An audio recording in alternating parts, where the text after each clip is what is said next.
Hello, what's going on guys? And today it's Blood DK Day. A little bit fun for me because this is my main character. I enjoy playing my main a hell of a lot and I'm glad to bring that to you guys. So, as usual, we're going to be looking at talents, glyphs, etc, etc, and then I'm going to do a full heroic demonstration for you guys of exactly how to play your Blood DK tank. In current content, Blood DKs are getting a bit of a hard rep, and that's unfortunate, but it's true. Let me tell you, as a tank of 4 years, it is pretty obvious, even to me, that Blood DKs are the fucking suck at the moment in comparison to other tanks. I'm not saying they're the worst tanks of all time, but they're certainly not fucking awesome.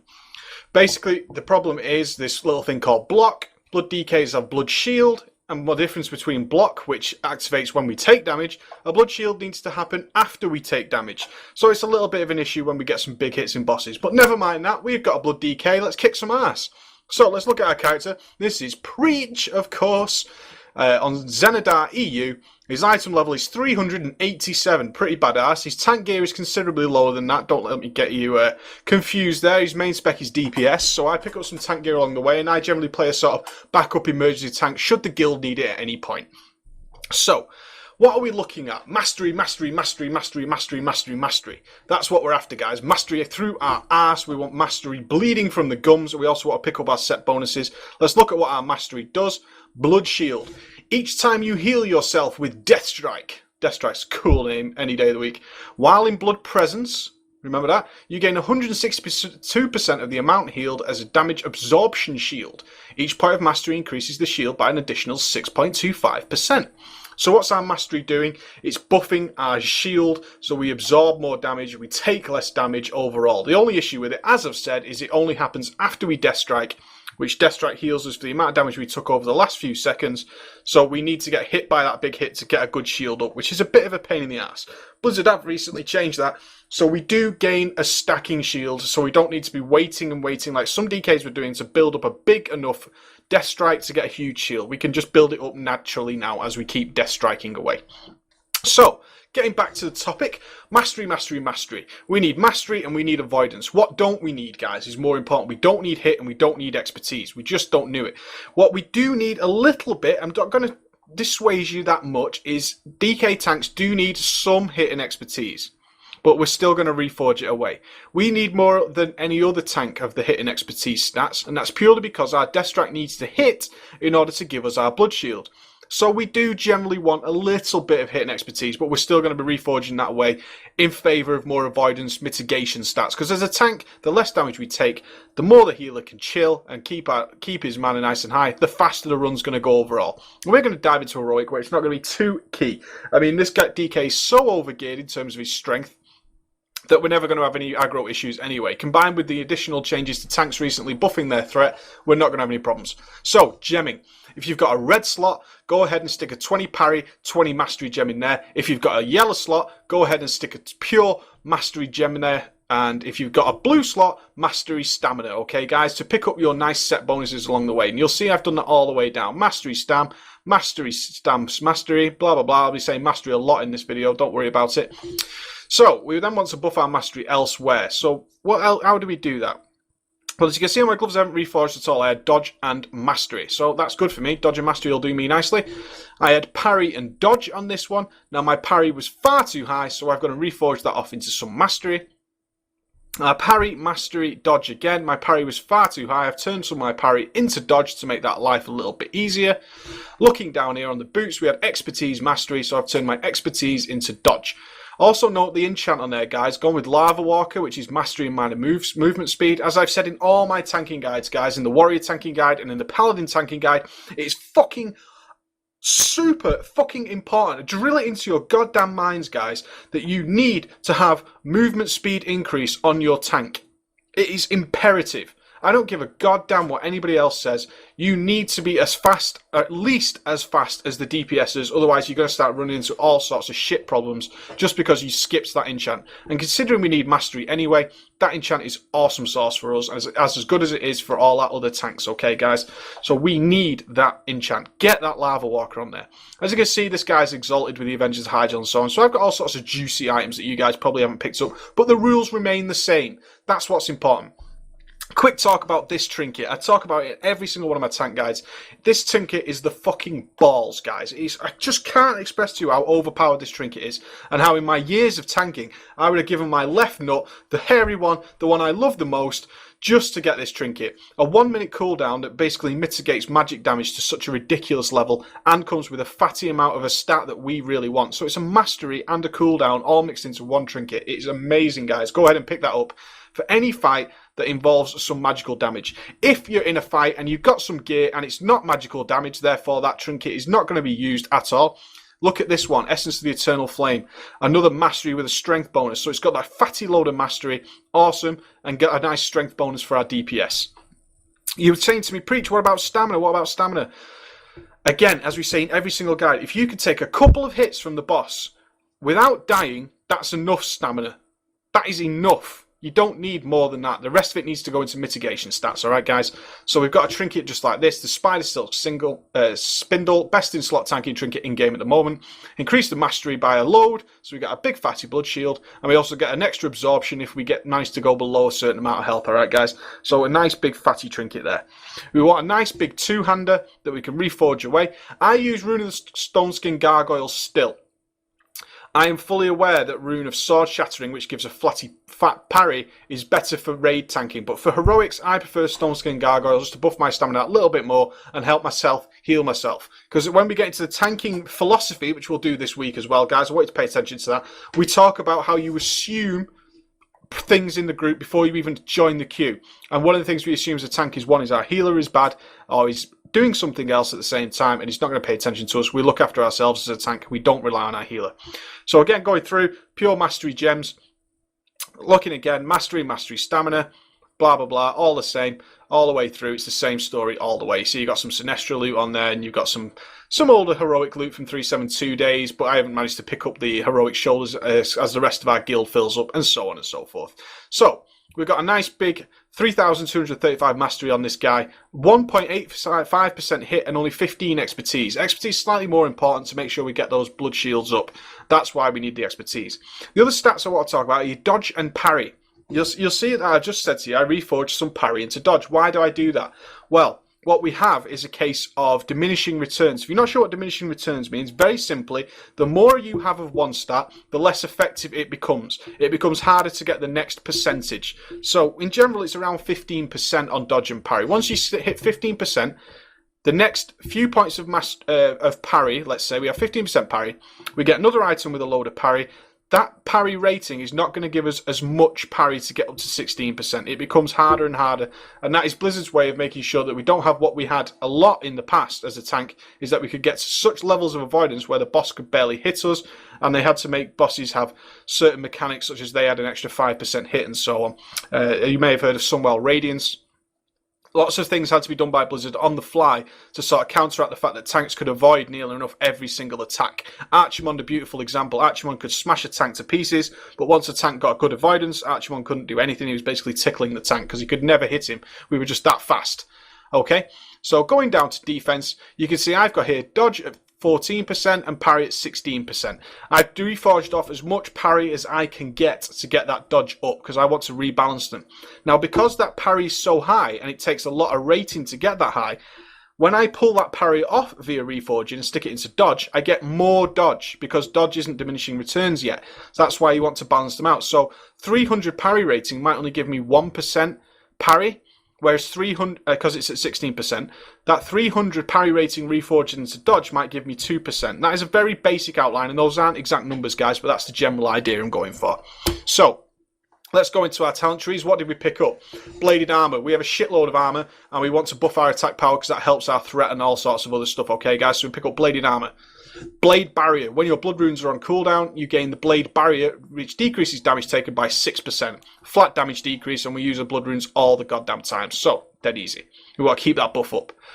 Improved blood tap reduces it down to 30 seconds, so we can blood tap very, very regular every 30 seconds and really buff our ability to use skills, because a lot of our skills revolve around blood runes. Sense of blood. You only need 1 point in here, guys, because it's not that much of a gain to put more points in it. Okay, we gain a bit more runic power. Not that important. We're going to be parrying a lot anyway and dodging. So all we need to do is make sure that we get this nice big runic bonus every now and again. Only need 1 point. Scarlet Fever, you may or may not have to pick this up. I want you to understand that in the Blood Tree, there's quite a lot of different specs going out there. This is my 5-man heroic build. A raid build is slightly different. So I go for Scarlet Fever to make sure that physical damage dealt when I put diseases on is always applied by me, in case there's no one else in the group that can do it. Bloodcake Blade, just our auto attacks generate a bit more damage every time we have diseases on there. So we get a damage buff for our diseases and get an extra swing in. Okay, it's nothing special. Bone Shield, this is our first cooldown. Puts a Bone Shield around us. This used to be in the Unholy Tree, which reduces our damage taken. Okay, guys, it's really, really good. It also buffs our damage. So we get a 20% damage reduction and a nice little buff of 2% damage. What you'll find is you'll generally put it on before the fight starts. So you've got it as you go in for the pulse. So we've got a nice bit while the healers get themselves positioned and so on. And then whenever there's going to be a big attack and you haven't got another cooldown ready, we fire off the Bone Shield. We're still going to get a 20% reduction from that. Otherwise, we just keep applying it and making sure that's on cooldown. It's a 1-minute cooldown, no big deal. Toughness, our armor buff. It's a flat, straight, fat physical reduction buff. Let's get that, no problem at all. Abomination's Might, again, you might not need this in your raid, but it does buff your strength by 2%. A nice little buff there alongside the fact that it buffs the attack power of the party. Again, you might not need it in a raid, but in a 5-man, I definitely want to make sure I have that buff up and gain the 2% strength, because I'll generally be doing most of the damage now in my dungeons. Sanguine Fortitude, or Sanguine, whatever you want to call it, basically makes your Icebound Fortitude free, so you can use it whenever you need it, and it buffs the damage reduction by 30% to a flat 50%. So it's a great little shield wall, as basically every Blood DK will call it shield wall. It's your Icebound Fortitude, nice big flat 50% damage reduction, and it's free. Really good. Blood Parasite. Some people skip this because they don't feel that they do enough. Let me tell you guys, these bloodworms which spawn passively, you don't need to do anything to it, as long as you've got the talent, your melee attacks will just spawn bloodworms. Over a fight, I've seen them heal for nearly 60, 70,000 health. Okay, guys, they do a shitload of healing. They really do make the difference. And Blood DKs are all about self-healing. So go ahead and pick that up. In a 5-man, they can be a huge difference and really help your healer out. Improved Blood Presence. This is our ability to no longer be crit. We really, really need the ability to no longer be crit as a tank. It's very, very important. So while we're in Blood Presence, we reduce that chance down and increase your rune regeneration by 20%. Alright guys, because we don't have a lot of haste as a tank, so we need to make sure our runes are regenerating nice and fast, and that's important to us, okay? So we need to pick up this up. Rune Tap, a nice little heal, 30-second cooldown heal, converts it into 10% of your maximum health, so the more health you've got, the bigger the heal is. And second defensive cooldown, Vampiric Blood. Now let's read this because we're going to change it slightly. Increase the amount of health the Deathknight receives from healing spells and effects by 40%. Now that's because I've got it glyphed. What it actually does before you glyph it is give you a health buff, like Last Stand does, like Frenzy Regeneration does for a druid. Gives you a buff of health. Why do I change that? One, there's a boss in Firelands called Balrog, where having more health is actually bad for your tank. It really is, and that's the truth of it. So using something like Vampiric Blood unglyphed actually causes the healers to do more work and cause you to take more damage. And I feel it's more important as a tank that if you increase the healing done on you, that is far more effective than you just having a flat amount of more health. DKs have a lot of cooldowns, alright guys? So in most times that I have nearly died, there's been a heal that's landed on me just before I've died, and it hasn't just been enough to keep me alive. By using the Glyph of Vampiric Blood, we make life so much easier, especially after big hits. We know some big damage is incoming, so we fired off, say, a Bone Shield. We're going to take the big hit. We've reduced it by 20%. You combine that with Vampiric Blood, the healers top you straight back up, because even their smaller precasted heals actually do 40% more and really buff down much healing you're getting. Will of the Necropolis. When damaging attacks bring you below 30% of your maximum health, the cooldown of your rune tap ability is refreshed and your next rune tap has no cost, and all damage taken is reduced by 25%. Holy cow at that talent. So, we go below 35%. We get a 25% damage reduction. Boom, boom, boom. We also get a free heal on ourselves. Really good. And note that heal gets really sturdy once you get more gear, and that's your rune tap, guys. Improved Death Strike. Increase the damage done by a Death Strike by 100%. Its crit chance by 30%, and its amount healed by 45%. That's what we're really after, is that it's healing us for a lot more. So we got to pick up Improved Death Strike. We're firing Death Strikes off constantly. Improves the amount healed. Crimson Scourge, again, this is for heroic 5-mans. You're probably not going to need this in a raid, but it gives our chance to have free blood boils. We do a lot of AoE tanking in our dungeons. I like Crimson Scourge for that. I think it's really, really worth it. Dancing Rune Weapon summons a second rune weapon that fights on its own for 12 seconds, copying the exact attacks you do. The rune weapon also assists in defense. This is why we need it. by an additional 20% parry. So it's almost like a trinket then. Your dancing rune weapon now makes you avoid loads of damage. It makes you into Muhammad Ali, baby. We're floating like a butterfly. We're dodging left and right. We're dancing, we're dancing, we're dancing. I'm dancing, baby, because we got our dancing rune weapon up. All works out better. You go disco mode on that boss. You can dodge loads of stuff. So we got another defensive cooldown there, guys. So you can see how these defensive cooldowns are really starting to build up for our DK. Icy Reach. Why do I pick up 2 out of 2 in Icy Reach? Purely for the Icy Touch increase. Icy Touch is you've got to be your main first opener unless you've not got Outbreak off cooldown, and so you're going to be using Icy Touch just to gain that extra range, because we're going to be speed pulling in our dungeons like we always do. We want to get through the dungeon as a tank. We control the pace. Icy Touch range really helps with that. It also helps with Chains of Ice, which we use sometimes, a little bit sometimes. Epidemic. Our last 2 points are going to throw into Epidemic, which increases the duration of our diseases. As a blood DK, it's important to keep our diseases on to buff our damage. Make sure we get healed that little bit more. If you just put 2 points in there, they line up exactly with Outbreak if you refresh them at the end. It's so good, okay, guys? So that's why we pick up Epidemic. Let's go into our glyphs a little smidge.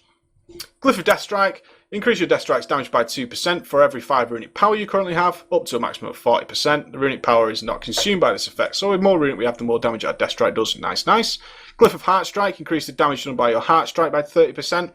Heart Strike is going to be our go-to spell other than Death Strike on our runes. Heart Strike now, remember, Heart Strike changes your normal Blood Strike into a cleave effect. So Heart Strike now attacks 2 targets, guys. That's why we swap it over. When we're Blood, we pick up Heart Strike, it attacks 2 targets. Great for tanking. We're usually tanking more than 1 mob in a 5-man dungeon.